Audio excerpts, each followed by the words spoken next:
I'm Claudine Wong with KTVU in the San Francisco Bay Area, and we are talking about nurses and kittens today. We've got Diane Foxton, who is a nurse and who is also a foster mom for the Humane Society of Silicon Valley. We have Alexandra Baggs, who is also with the Humane Society. Thanks so much for joining us, you guys.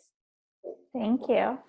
Okay, so let's talk about Diane, because we've just coming off of National Volunteer Appreciation Week. We are in National Nurses Day today. So as we're doing this interview, so yay for nurses and how much we appreciate you and everything you're doing. Tell me first, before we get to those absolutely adorable kittens behind you who are trying to get their TV time as they should, and you are remarkably multitasking, playing with kittens at the same time. Tell us about your work as a nurse. I've been a neonatal ICU nurse. I take care of premature sick infants that are born too early or born with congenital anomalies or illnesses. I've been doing it for 30 years. And how has it been during the shelter in place that we're in? We were extremely busy when we first went shelter in place. Our census was in the 20s, and I was working like 5 16-hour shifts in a row. Policies were working. Yeah. Has it been stressful? I mean, obviously, because you're in the NICU, there are extra protections and layers of protections, I think, over there for you guys. Right. I mean, policies were changing hourly and getting used to what's new, and helping our parents to adjust, because we went from very family-centered care, everybody could visit, to now only one parent can visit for the entire stay of the NICU. And that was very hard for us to help our parents to cope with that.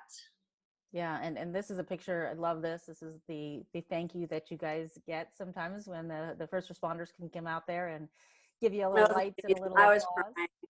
I was crying. It was just beautiful to walk into work that day. I was just amazed. Well, you deserve to have it every day. Now, when you leave work, you go home, and you have some friends with you.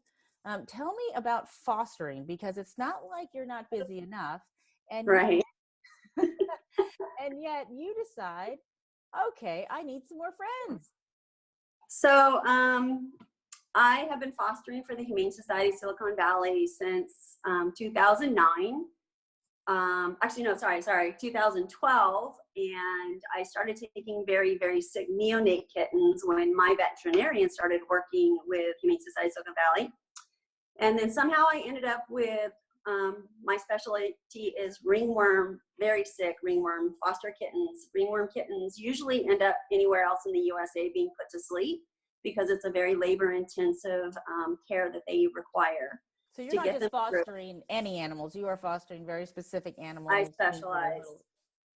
Yeah, wow. So I come home from work, I throw my scrubs in the wash, I put on my new isolation scrubs, because these kittens are in isolation the entire stay that they're with me, until they come up with negative ringworm cultures. Oh my gosh! So those scrubs that you're wearing right now, we just saw the pictures, and I'll pull up this kitten, this little picture, sweet picture. But so you wear your scrubs at work. These are the scrubs you wear at work, and then you put on different ones for home. Why do you do this? And we'll scroll through some of the pictures that I was sent of really the cats that you guys you take care of. Because I do have my own house cats that are in the rest of my house. My master bathroom is my isolation bathroom, and I've set it up and remodeled it last year so I can actually sleep in it with these kittens. Everything gets thrown in the wash twice a week. Everything gets sprayed down and sterilized to get rid of all ringworm spores. And that way my house cats don't get it, and also these cats don't get reinfected from themselves. They also get a bath twice a week in lime sulfur, and they get oral medication. Wow. So, I mean, you have clothes. You have a lot going on. Okay, so tell me who exactly is in your house these days. Here's a picture of how busy. So, those are my kittens right there. So I live with my sister, and she moved in 2014 after her husband passed away. And having her has been a godsend, because I can take care of these really, really sick kittens and go, there's my bed, and go to work. and she can update me, and I can text her and let her know, try this, try that, do this, do that for them. And that's it. So when I first started the isolation in place, I came home, I had no kittens. I stayed in my room away from her. She's older than me, to keep her from getting sick, because we hadn't started wearing masks or anything yet. And then we got over those 2 weeks and I came out of isolation. I was able to visit with my sister, and then we had a possible exposure at work. And I'm like, oh my God, I can't do this again. So I was like talking to my feline foster group, I need some kittens. Oh. So, and they delivered 5 little kittens, and I set up my foster bathroom, and I isolated again for another 2 weeks in here with them, came home, changed So my they've helped you because they've kept you company while you're. They are, yes. I mean, with the stress and everything going on in our parents, it's been so hard for them. My kittens have saved me more times than I have saved them. I mean, there's right now, it's coronaviruses, no contact, no hugs, no touching, no shaking, no nothing, no hands on shoulders. And I'm a very contact oriented person. And so having these kittens crawl on my chest and let me love them, they're loving me and giving me hope that it's going to get better. We're going to get through this. Our country is going to get through this. Our city's going to get through this. My babies and their families are going to get through this. And these kittens are going to get through this. And you named these kittens after your babies. Can you introduce me to a couple of them? I sure can. So this one right here is Pippin. Hi, Pippin. Little girl. And this little guy sleeping over here is Enzo. I took care of Enzo for 3 months in the hospital. We do primary care, where when you go to work, every day you work, you take care of that baby until it goes home. And Enzo was actually one of our surgical nurses' babies. And so I got to know their family really well. He went home right after COVID started, so I can't wait to be able to go see him at home. And this is Liam. He's my new primary baby. He was a 28-weeker, and so this is my little guy, Liam. And let's see, this is Lily. She's a little one from one of my El Camino Hospital babies. And I think the last one over here, snoozing, is Safe. So I have 5 of them right now. My biggest that I've had is I've had 3 sets of ringworm kittens in 3 different isolation areas. 13 was my biggest number. 13. Wow. Yeah. All right, Alexandra, I'm going to bring you in to talk about this because that's pretty incredible. Oh my gosh. How important. Diane's incredible. She's amazing. How important is it, when we talk about this COVID world that we're living in, and, the importance of fostering always, but especially now for you guys at the Humane Society of Silicon Valley? Yeah, like you said, fostering is always really important to us, especially as we're talking about the kittens that Diane takes care of, just because they do need really intense care. But after shelter in place started, we basically had to close down. We weren't doing adoptions. We weren't doing a lot of our services. So it was really important for us to get as many animals into foster homes as possible. We still had staff on site taking care of animals, but we didn't have volunteers. We didn't have that extra support. So we really wanted to get as many animals into foster so they would get that more one-on-one care that fosters can provide. Did you have enough people signing up? And it was incredible. We put out a call for fosters, and more than 3,000 people signed up to foster with us. That's amazing. Within just a few weeks, we got almost all of our animals into foster care. We kept a couple on site that, were really needed some extra care from our staff, but we had such an outpouring of support from our community. It was really incredible. We ended up having to close our foster interest form just because we had so many people.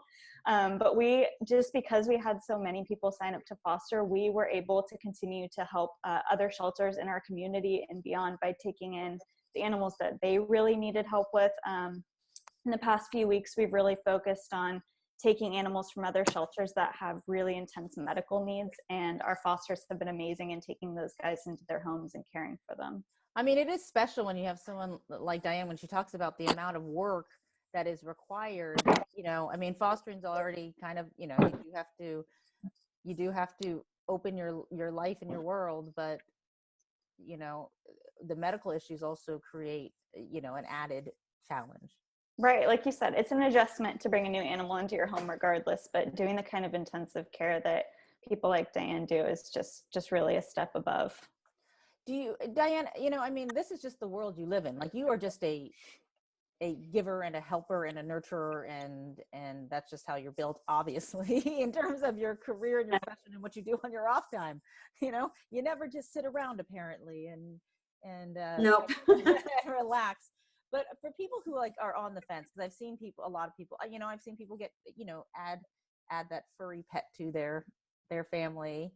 But I've seen a lot of people talking about fostering, like they want to do it, but there's that little part of them that's a little They're scared. the hardest thing. The hardest thing I hear is, how do you give them up? It's so hard, I couldn't give them up. That is probably one of the biggest things that I think prevent people from fostering, other than maybe not having the home space. And I tell them that what I do is I say, okay, I'll bring these guys in when they're all cleared of their cultures and they're ready for spay neuter. It's like, okay, I'll bring these guys in, but man, I've had them for a long time. You've got to give me some new ones. So I kind of exchange sometimes that exact same day. And so I tell my foster parents to, I know it's hard to give them up, but just ask for some new ones, and it doesn't replace them, but it helps. And then eventually you just keep moving on and moving on, and it does get easier to give them up. But that first time is really hard. So you've never kept any of your fosters? So I have.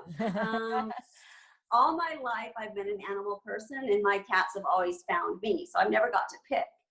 And when I first started fostering, I found a rescue that was a no-kill in 2009, Tomcats of Morgan Hill, local. I brought home ringworm kittens, and I ended up keeping 2 of those, and I still have them, Adam and Addie. And since then, nobody. And then a couple of years ago, I had a kitten named Pepper that slept in my armpit like one of my first kittens.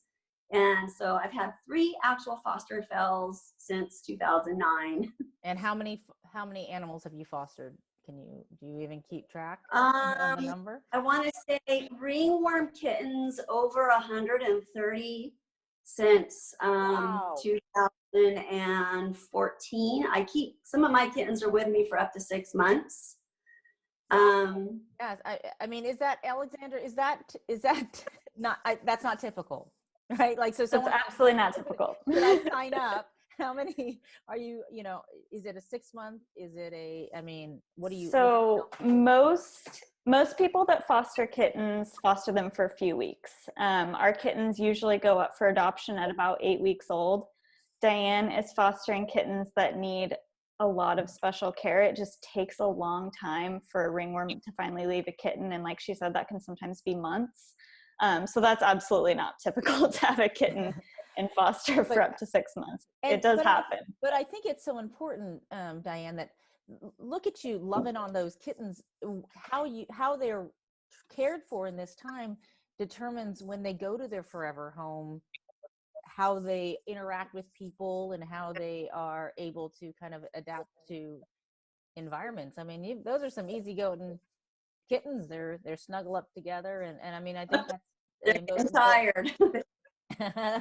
they're like we're definitely people cats. You know, some cats I've seen, they're like, you know what, I'll be over here and I'll let you know when you can come over and visit me. But those are definitely little snugglers.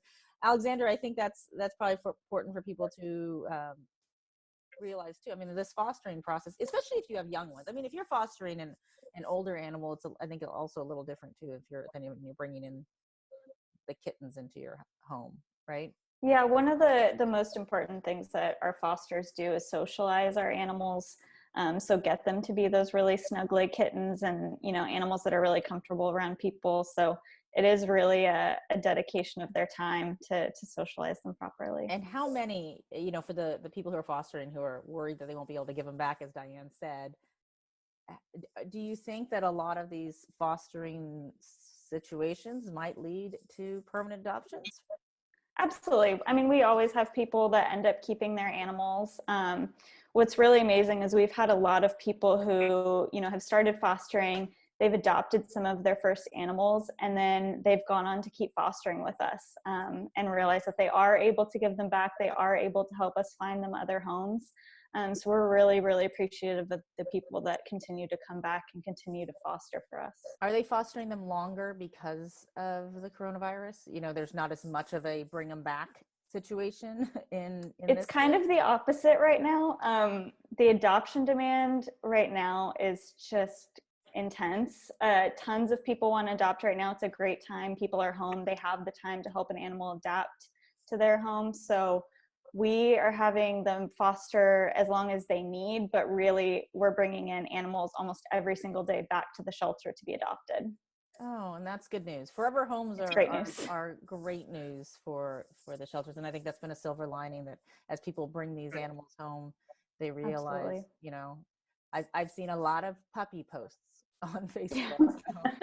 And adult dogs, obviously, and senior dogs all need homes, and cats and all sorts of different animals. So I don't want to I don't want to make this a puppy thing, but the kitten thing as well. I think, Diane, going back to what you said, you know, as we're wrapping up, I mean, there is the give back too. I mean, you are giving so much, but obviously you are receiving quite a bit in return from these little ones. Yes, I am. Yes, I am. These kittens give to me just as much as I give to them. Oh, well, it's remarkable. You are remarkable. And if you haven't been thanked enough for all that you do as a nurse, thank you, thank you, thank you. And for all You're that welcome. you do for those kittens and for the animals, as well as you, Alexandra, and all you guys do at the Humane Society of Silicon Valley. Thank you so much for that. These four-legged friends of ours need a lot of help in these days too. And so we appreciate you both, and give your kittens a little snuggle for me. I sure will. All right. And for more Thank you. interviews, thank you. Thank You can you. always log on to coronavirusnow.com. Thanks so much for joining us.